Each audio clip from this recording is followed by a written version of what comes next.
Meus irmãos, a graça e a paz. Agora eu vou precisar entrar em minha defesa, né? Depois de Diego dizer que somos amigos de infância, mas da infância dele, não da minha, porque da minha é rico, né? O irmão dele que é mais velho. E aí tem algumas histórias, ele tem amizade há muito tempo, e de fato é. Algumas histórias da gente acabam se confundindo, andam sempre em paralelo. Exemplo, na nossa juventude, quando a gente começou a estudar mais a palavra de Deus, mais a Bíblia, a gente ia para a casa de Diego à tarde e marcava Rico, eu, Diego e eu não lembro mais quem, mas eu lembro que éramos pelo menos uns 4 pessoas. E aí, quando alguém confrontava a gente na rua, ou um mormon, ou um testemunho de Jeová, dizia assim: você quer escutar um pouquinho da palavra de Deus? Dizia: queremos estudar um pouquinho. A gente ia para debater com eu, Rico, Diego, não lembro quem mais, não lembro, mas assim, tinha um grupo, a gente dizia que queria ouvir para poder debater e conversar um pouquinho. Mas algumas aventuras da gente de seminário também eram muito juntas. Diego, que é meu contemporâneo de seminário, contemporâneo de igreja. Eu lembro quando o Diego chegou na igreja de Rio Doce, eu já estava quando ele chegou, tanto ele quanto o Rico. E louvo a Deus pela vida deles, pela vida ministerial, de como Deus vem conduzindo o trabalho do Senhor na vida deles. E quando eu chego aqui para falar no aniversário da igreja, 16 anos de plantação, 11 de formação, passa um filme na cabeça da gente. Primeiro dizer que faz exatamente um ano que eu vim aqui. Eu vim na escola dominical do aniversário da igreja ano passado, onde tivemos aquele quiz aqui e conversamos um bocado, teve um almoço muito delicioso, por sinal, não é?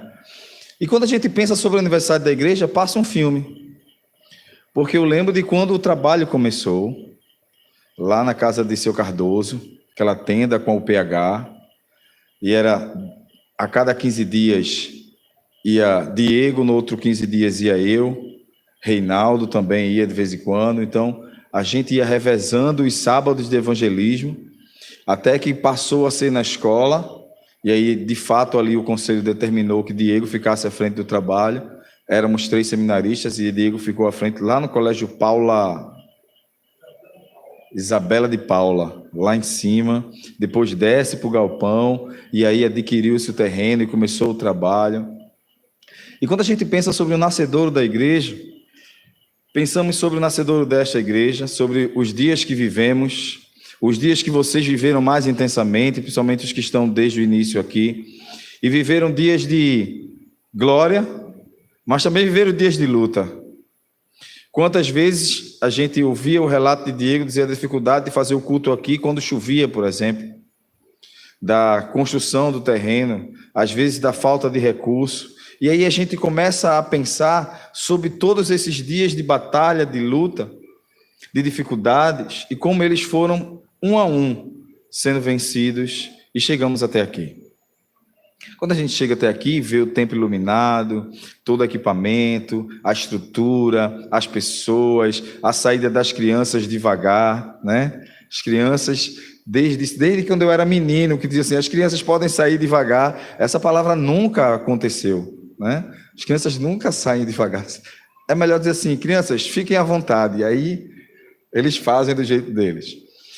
Mas quando a gente vê toda essa estrutura aqui, quem chega hoje e vê, não conhece tudo que se passou.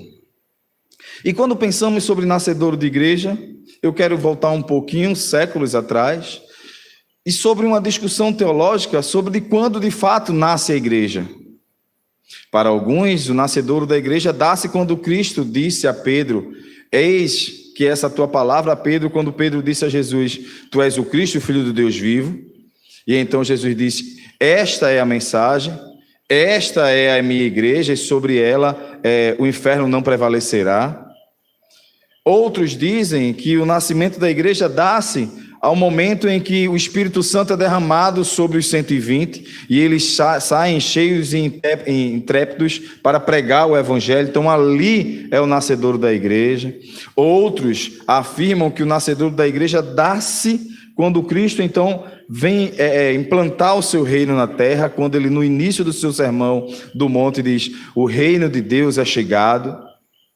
Mas há uma linha, e que eu vou mais por ela, é que a gente precisa, de forma mais holística, olhar a igreja também no Velho Testamento, como o povo de Deus, o chamado de Deus a Abrão, sendo aquele momento primordial, crucial, onde Cristo, Deus, através do seu servo Abrão, começa a construir um povo para chamar de seu, de um homem e uma mulher, de um casal estéril. Deus constrói, edifica, forma, cria, guia, como a gente acabou de cantar, guia, governa, sustenta esse povo. E a gente vai ver a descrição, por exemplo, de Paulo aos Romanos, dizendo que aquele povo no deserto, eles eram sombra daquilo que a igreja é hoje, como povo de Deus, Israel de Deus, ao ponto em que ele diz que a passagem do Mar Vermelho, ali eles foram batizados numa só água, que o caminho pelo deserto, onde eles eram sustentados pelo maná, onde Deus se apresentava para eles à noite como uma coluna de fogo, trazendo o guia e o calor e a luz, pela manhã trazendo a nuvem que os guiava diariamente, rotineiramente, dando a eles a direção, e também protegendo do calor e trazendo a brisa sobre o dia. Então a gente pode perceber que o nascedouro da igreja não é um momento, mas é uma construção divina, onde Deus vai pontilhando, fazendo como um grande mosaico, construindo a arte que é a igreja.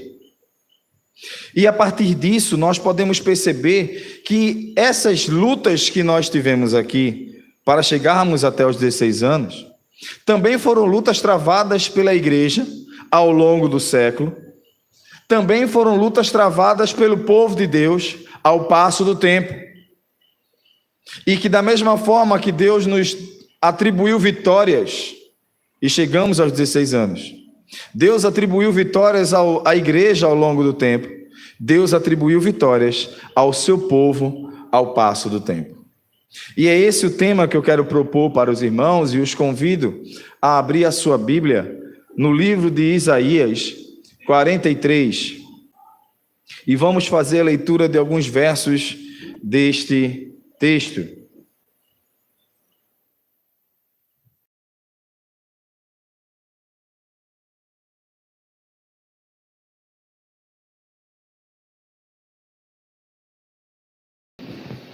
Isaías 43, verso 1, 2, 3 e 4, diz assim: Mas agora, assim diz o Senhor que te criou, ó Jacó, e te formou, ó Israel, não temas, porque eu te remi.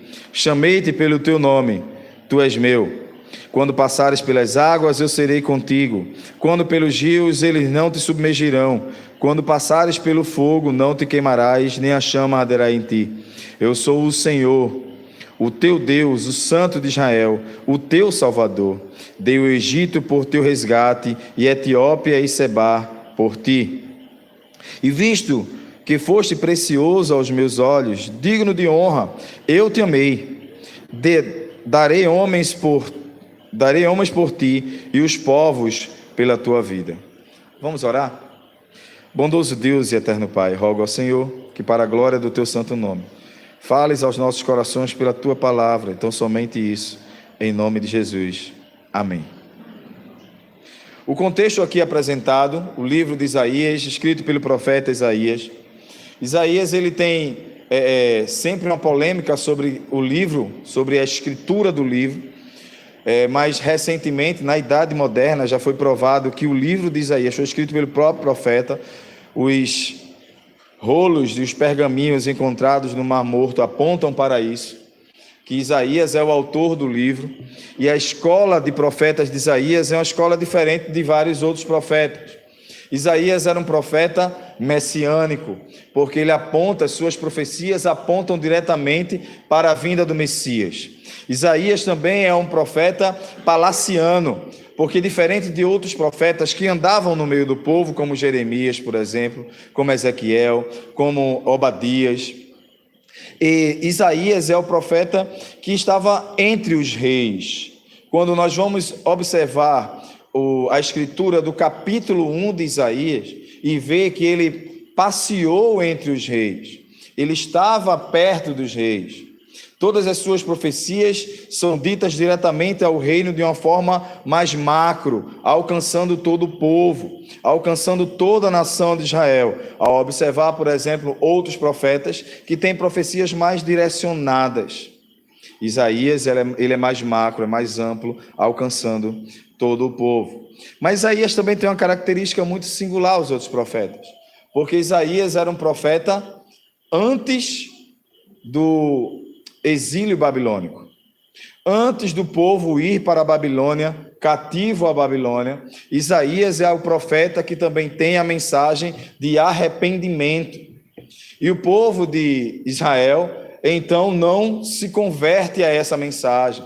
Tanto Isaías quanto Jeremias e Ezequiel são os profetas maiores, e também Daniel. A diferença é que Daniel é o profeta no exílio. Isaías e Jeremias e Ezequiel, pré-exílicos, eles têm a mensagem de trazer o arrependimento, de levar o arrependimento ao povo, de fazer com que o povo volte o seu coração ao Senhor. Mas diferente de Jeremias, Isaías tem uma outra característica, porque Isaías vai em todas as suas profecias, apontando o arrependimento e apontando para o pecado do povo. Deus, através do seu servo Isaías, ele traz também uma palavra de consolo. A palavra de Isaías não é uma palavra dura, mas não é uma palavra apenas dura. Ela apresenta a graça, mas também o juízo, ou vice-versa, o juízo e também a graça. Quando olhamos o contexto, nós vamos, por exemplo, no capítulo 42, ver no verso 18, lamento sobre o castigo de Israel. Deus dizendo ao seu povo: eu vos castigarei, vocês não estão se arrependendo, vocês são um povo de dura cerviz, vocês não estão deixando a idolatria, vocês abandonaram os meus caminhos, apesar de terem olhos e ouvidos, são surdos e cegos. Por isso, o capítulo 43, aliás, ele inicia com esse termo aqui apresentado: mas agora, apesar disso, entretanto, porém, todavia, mesmo vocês sendo um povo de dura cerviz, mesmo vocês não se arrependendo, não contraindo o arrependimento, não entrando em linha com a minha palavra, sendo povo cego e surdo, sem querer ver e ouvir o que eu estou dizendo a vocês, ainda assim vocês são meu povo. Ainda assim há consolo. Vai vir juízo, mas eu estarei com vocês. E aqui eu quero apresentar 3 razões pelas quais o Senhor Deus olha para esse povo e ainda assim constitui este povo como um povo vitorioso.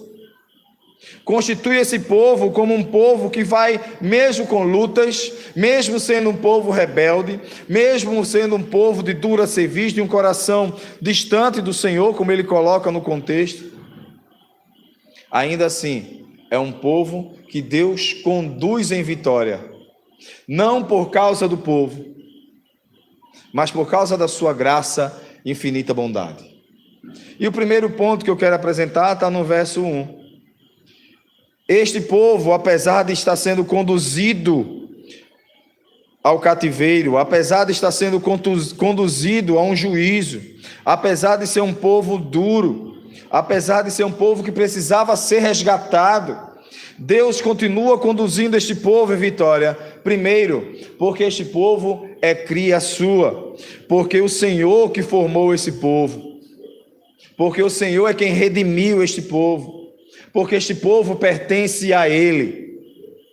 Conta-se a história de uma criança que morava às margens de um rio, e ele construiu então, de forma bem artesanal, um barquinho para brincar. Ele mesmo pegou a madeira, descascou ali, foi fazendo o barquinho, formou o barquinho com as próprias mãos, pintou, colocou o nome do barquinho e todas as tardes ele ia brincar com o barquinho na beira do rio. Certa feita, não sei se os irmãos conhecem, acredito que sim, uma cabeça d'água, que é aquela forte chuva que dá lá na nascente e vem com força descendo o rio, leva o barquinho daquela criança. Dias depois, ele passeando pela cidade, ele vê o seu barquinho na vitrine de uma loja. E ele vai lá, entra na loja e diz ao dono da loja: olha, aquele barquinho ali é meu. E então o dono da loja diz assim: ó, aquele barquinho é meu, eu o achei, eu ajeitei, eu limpei, estava sujo, eu limpei e agora está à venda. Para ser seu novamente, você precisa adquiri-lo. E o valor é tal, o valor é X. O menino não tinha aquele valor naquele momento. Mas depois de alguns dias, começa a fazer um trabalho aqui e ali, pede um dinheiro ali e vai até a loja e novamente adquire aquele barquinho para si. E ao adquirir o barquinho, ele sai da loja feliz e sorridente e diz então para o barquinho: barquinho, você é meu 2 vezes. Primeiro porque eu lhe fiz e agora porque eu lhe comprei. É isto que o texto está dizendo para o povo em Israel. Vocês estão indo para o cativeiro. Vocês são um povo que precisam ser redimidos. Vocês precisam de graça. Mas agora, apesar disto, apesar das vossas fraquezas e limitações, apesar da vossa dureza de coração, eu, o Senhor, estarei com vocês, porque eu formei vocês.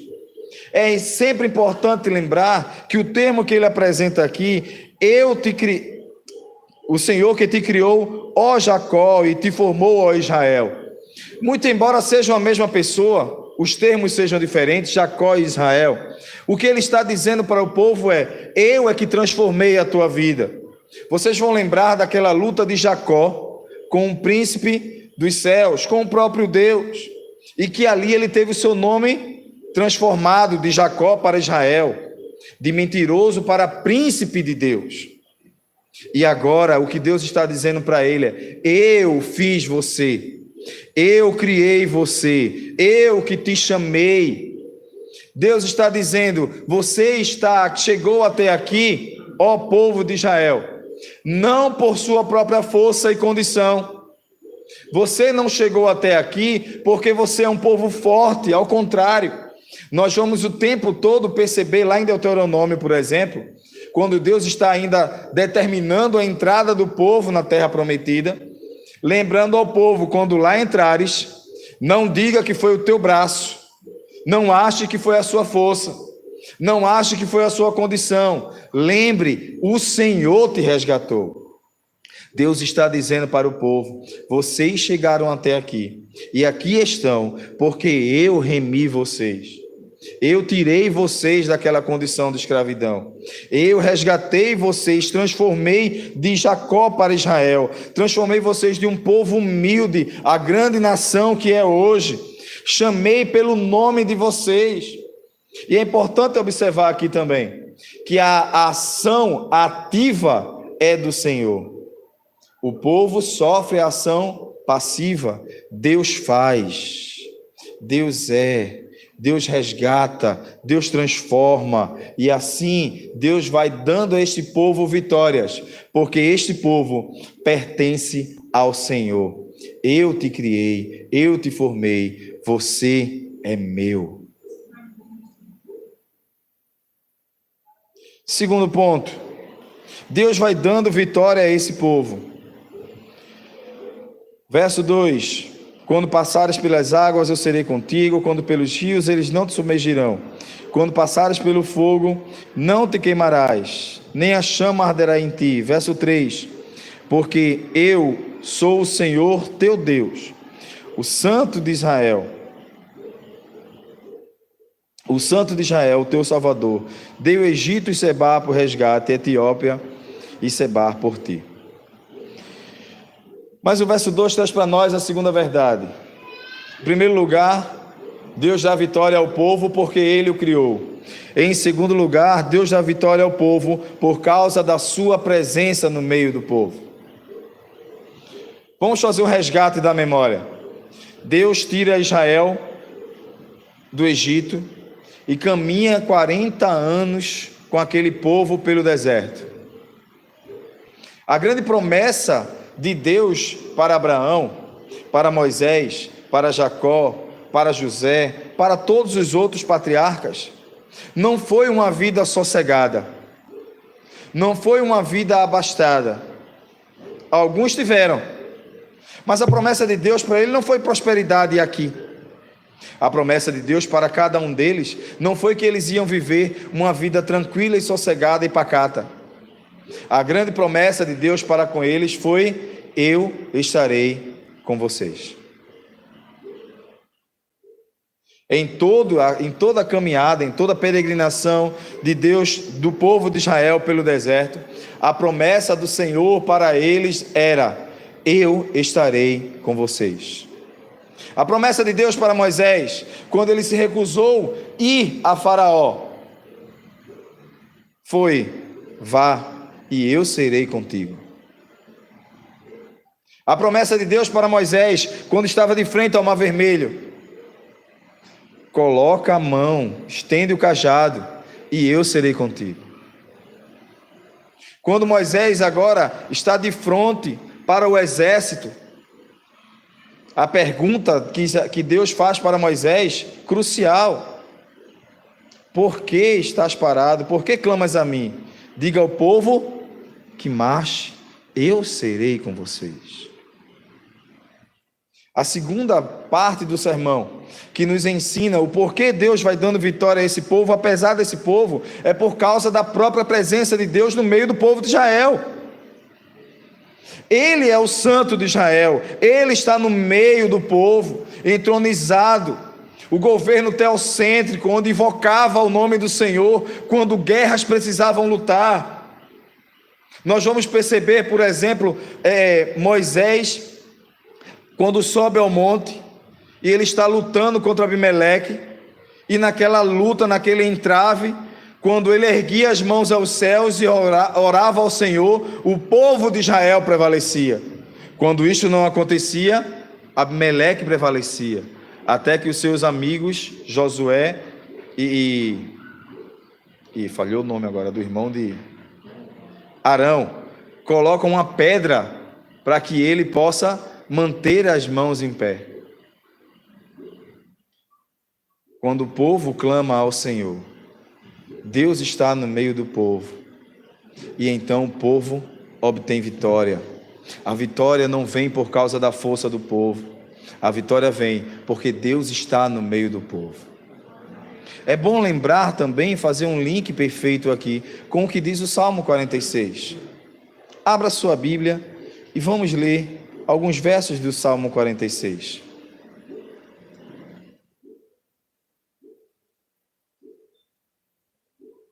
A minha Bíblia é nova e as páginas ainda estão coladas. Salmo 46 diz assim: Deus é o nosso refúgio e fortaleza, socorro bem presente na tribulação, portanto não temeremos, ainda que a terra se transtorne, os montes se abalem no seio dos mares, ainda que as águas tumultuem e espumejem na sua fúria, os montes se estremeçam. Há um rio, cujas correntes alegram a cidade de Deus, o santuário das moradas do Altíssimo. Leamos todos juntos. Deus está no meio dela, jamais será abalada, Deus a ajudará desde antemanhã.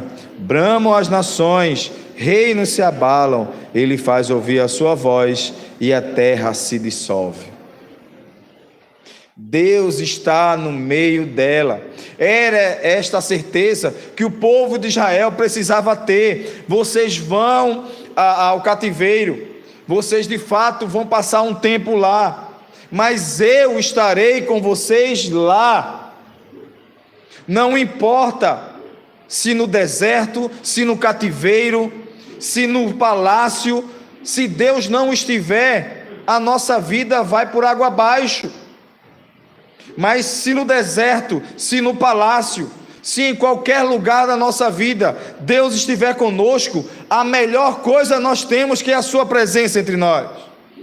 O verso 2 começa a dizer exatamente isso: vocês vão passar por águas, mas não submergirão, por fogo, mas não queimará, nem a chama arderá em ti. E aqui eu quero chamar a atenção de vocês para que esse fato do fogo aconteceu. Daniel e os seus amigos, Sadraque, Mesaque e Abdenego, onde eles foram lançados? E o que aconteceu com eles? Nem a chama, nem cheiro de fumaça, diz o registro bíblico, chegou neles, porque o Senhor era o quarto homem na fornalha de fogo. É importante, quando a gente lê um texto desse, entender o contexto e ver que de fato essa profecia se cumpriu na vida do seu povo. Agora, por que se cumpriu? Porque Daniel, Sadraque, Mesaque e Abdenego eram homens religiosos, ou porque eles temiam ao Senhor? Porque eles colocaram Deus em primeiro lugar nas suas vidas. O texto nos ensina que não são as conformidades desse mundo, não são as coisas boas desse mundo que vão nos trazer segurança, mas é a presença de Deus entre nós, mesmo no fogo, mesmo na água, mesmo nos atropelos da vida, mesmo que tudo possa trazer para nós tentar submergir a nossa fé, Deus está conosco. A vitória é certa por causa da presença do Senhor. Em terceiro lugar, verso 3: porque eu sou o Senhor teu Deus, o Santo de Israel, o teu Salvador. Dei o Egito por teu resgate, e Etiópia e Sebá por ti. O Senhor Deus está dizendo para Israel: haviam outras nações que tinham talvez mais riquezas que vocês. Egito, Sebá e Etiópia, 3 reinos. E agora ele faz a comparação: eu salvei você. Eu poderia olhar para aquele que era mais poderoso na época, o Egito. A nação egípcia mais poderosa, no que diz respeito à globalização da época, era aquela que tinha todo o poderio bélico, político, estrutural. Deus não olhou para isso. Olhando para a África, Etiópia, povo que na época próspero, rico, Deus não olha para isso. Mas a quem ele resgata, a quem ele salva? A você. É bonito olhar também, por exemplo, para o texto de Isaías 41, quando ele diz assim: povinho de Israel, bichinho de Jacó. Lembrando o povo de que eles não eram fortes quando foram chamados. Eram fortes ali agora, mas não quando chamados. Quando chamados, era uma família. Começaram a crescer a partir de Jacó. Tornaram-se uma multidão a partir de José. Sai dali então uma nação do Egito, liberta não pelo poder do povo, embora fosse numeroso, mas era fraco. Sai dali por causa do braço forte do Senhor. Eu te salvei. A vitória do povo de Deus caminha com o povo de Deus, porque o Senhor criou esse povo, porque o Senhor está com esse povo, e porque o Senhor é o Salvador deste povo. A salvação não está na força do homem, não está na capacidade, na inteligência, na riqueza, e aqui o texto aponta exatamente para isso. Há 3 nações aqui que tinham total eminência, mas Deus está dizendo: eu salvei vocês. Eu salvei um povo fraco, tirei vocês, dei povos em resgate por ti. Não foi a vossa força que vos fez chegar aqui, mas é a vossa fraqueza que está levando vocês ao cativeiro.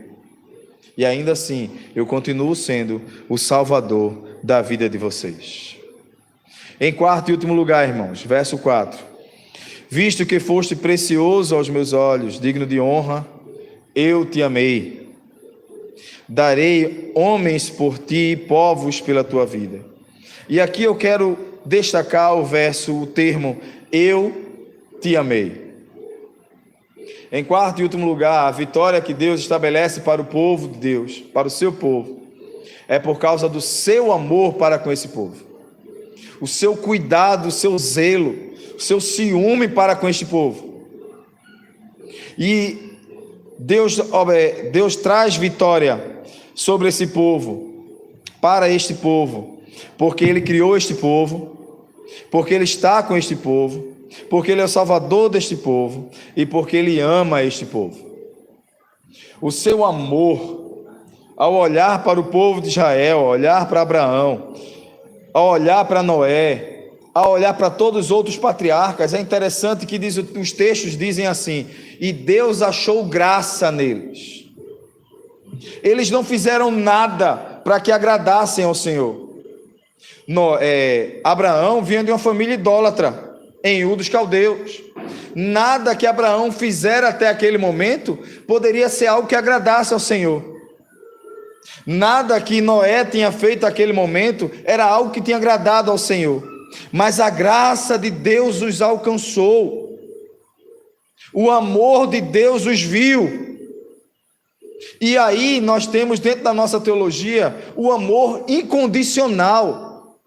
A graça incondicional, que não requer condição, porque não há em nós condição para que Deus nos ame ou nos agracie. É simplesmente favor imerecido. E aqui está implícito exatamente isto: vocês foram resgatados, eu vos criei, eu cuidei de vocês, estou com vocês e eu vos amo, não por causa de vocês, mas por causa do meu amor para com vocês. E aqui eu quero agora fazer um paralelo, olhando para a história do povo de Israel e vendo que Deus estabelece vitórias ao povo de Israel. E estabelece vitória estabelecido ao passo do tempo, para a igreja em Fragoso, para a sua vida como crente, estabelecido e lhe dado vitórias sobre vitórias, trazido a sua vida até aqui, sustentado sua vida até aqui, porque Ele te formou, porque Ele te chamou. Não havia nada em nós, não havia condição em nós que pudéssemos agradar a Deus, mas um dia a sua misericórdia olhou para nós, fomos alcançados pelo seu amor, e então, como diz o próprio texto, tu és meu, não por nossa condição, mas pela graça do Senhor, que nos chama e que nos redime, e por isso somos dele. As vitórias à igreja em Fragoso, as vitórias à igreja ao longo do passo do tempo, é estabelecida pelo Senhor, porque somos seu povo, porque somos sua igreja, não por causa da nossa denominação, não por causa do nosso conhecimento, mas porque Ele redimiu, e isso em Cristo Jesus. A sua obra completa dá-se na cruz, derramando o seu sangue, vertendo sua vida em nosso lugar. Somos feituras dele, para a glória dele. Por isso ele estabelece vitórias sobre vitórias para a sua igreja, para mim e para você, por causa da sua graça, porque somos seu povo. Segundo, quando passares pelas águas e pelos rios, pelo fogo, nada acontecerá com você, porque eu serei contigo.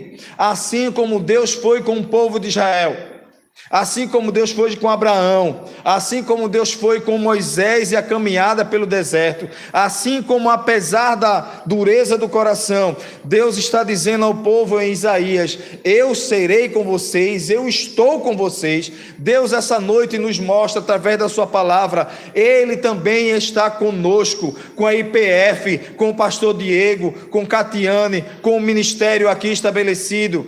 Por causa disso, aqui tem andado de vitória em vitória. Por causa disso, a sua vida tem crescido em graça e em glória, porque Deus está no meio da sua família, porque Deus está no meio dessa igreja, porque Deus tem abençoado a sua vida desde ontem até hoje e será assim para sempre, por causa da sua graça.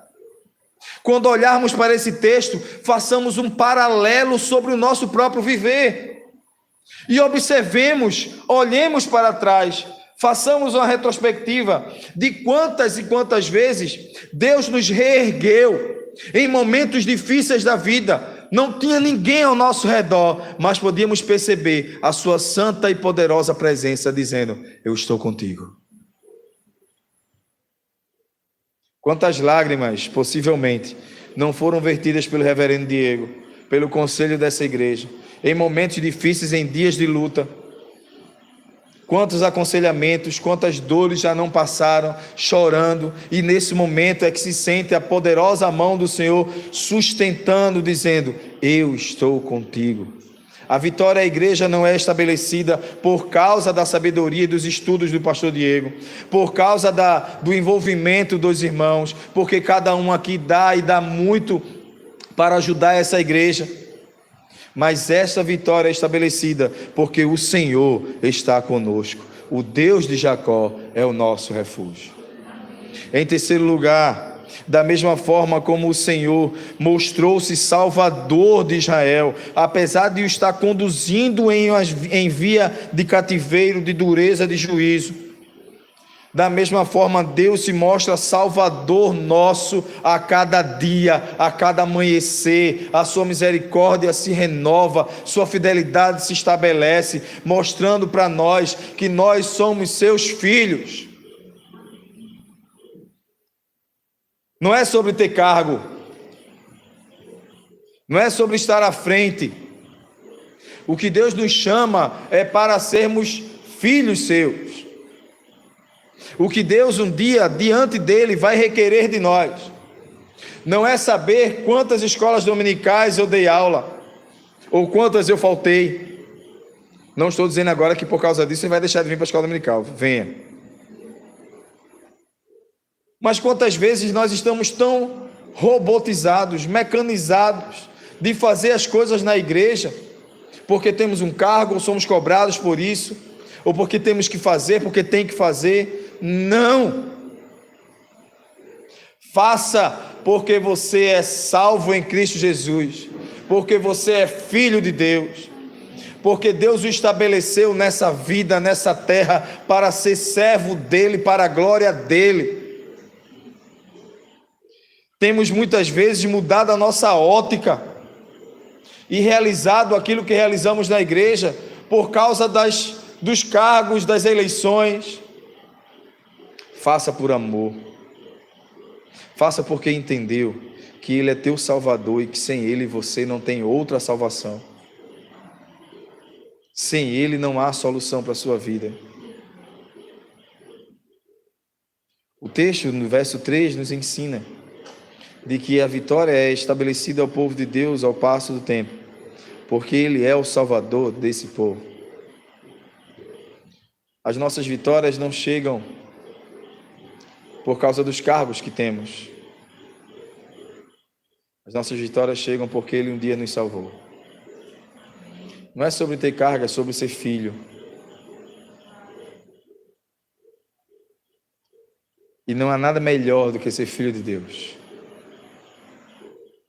Uma das canções que foi tocada aqui na introdução, de forma instrumental, foi exatamente essa. É uma música que eu amo muito. Não existe nada melhor do que ser amigo de Deus.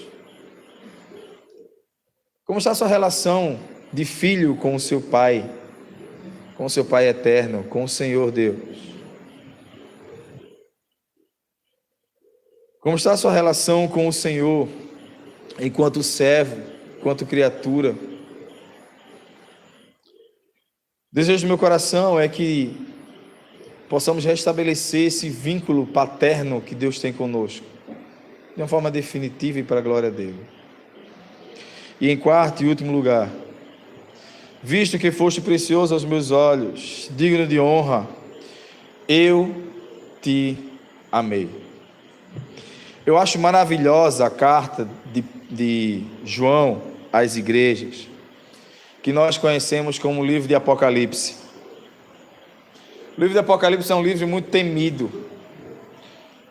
Recentemente, na igreja onde eu estava, eu fui dar o estudo sobre Apocalipse, foram 3 meses de estudo, versículo por versículo.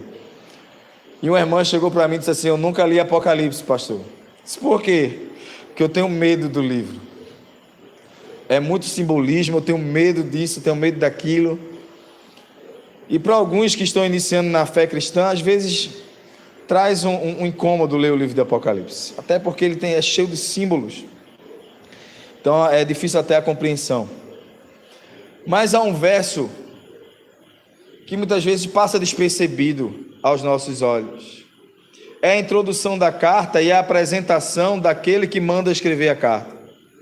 A visão de João na ilha de Patmos é a visão gloriosa de Jesus, nunca vista, nunca narrada, a respeito do Messias, do Cristo ressurreto, daquele que tem a espada fumegante saindo da boca, olhos como de fogo, cabelo branco como a neve, seu rosto como latão reluzente. E então ele se apresenta: eu sou o primeiro e o último, o alfa e o ômega, o que estava vivo, mas ressuscitou, aquele que vos ama. Esse termo passa despercebido muitas vezes, porque o texto é tão cheio de simbolismo, que a simples frase da declaração de amor de Jesus para a igreja passa despercebida. E a declaração da carta de Apocalipse, a carta de João à igreja, conhecido como livro da revelação ou o livro do Apocalipse, é na realidade uma carta apaixonada de um noivo que ama a sua igreja, que está distante dela, aliás, distante no cosmos, mas ele está presente com ela, dizendo: eu amo vocês, eu estou voltando e eu quero que vocês se preparem para esse encontro, porque eu vos amo. Quando notamos e percebemos o grande amor de Deus para com a igreja, desde o início do século, desde a criação do mundo, desde Adão e Eva, quando mesmo tendo pecado, a promessa de Deus para eles foi: eles feriram o calcanhar, mas eu vos pisarei a cabeça da serpente. Ao longo do tempo, nós vamos ver o Senhor dando vitória ao seu povo, por causa do grande amor com quem Ele amou a igreja. E isso se manifesta não em frases, mas se manifesta de forma concreta na cruz do Calvário, quando Ele entrega sua própria vida em sacrifício vivo e obediência à palavra de Deus, por causa do amor com quem nos amou. E aqui eu encerro este sermão olhando para essa igreja aqui em Fragoso, igreja que já teve seus dias de dificuldade. Outras dificuldades virão, outras dificuldades surgirão ao tempo, e quando estas surgirem, não temam, continuem caminhando. Há uma canção da época de alguns, não é da minha, porque quando eu nasci essa música já existia, que diz assim: quer nas lutas, quer nas provas, a igreja sempre caminhando. Continuem caminhando, quer nas lutas, quer nas provas. Por quê? Porque vocês são a igreja chamada e criada pelo Redentor, o Senhor Deus, o Todo-Poderoso. Continuem caminhando e lutando, porque Deus sempre será convosco. Continuem caminhando e lutando, porque Ele é o vosso Salvador. Continuem caminhando e lutando, e a vitória chegará, por causa do grande amor com que Deus tem para com esta igreja, para com cada um aqui. Assim seja, no nome santo e poderoso de Jesus. Amém. Vamos orar?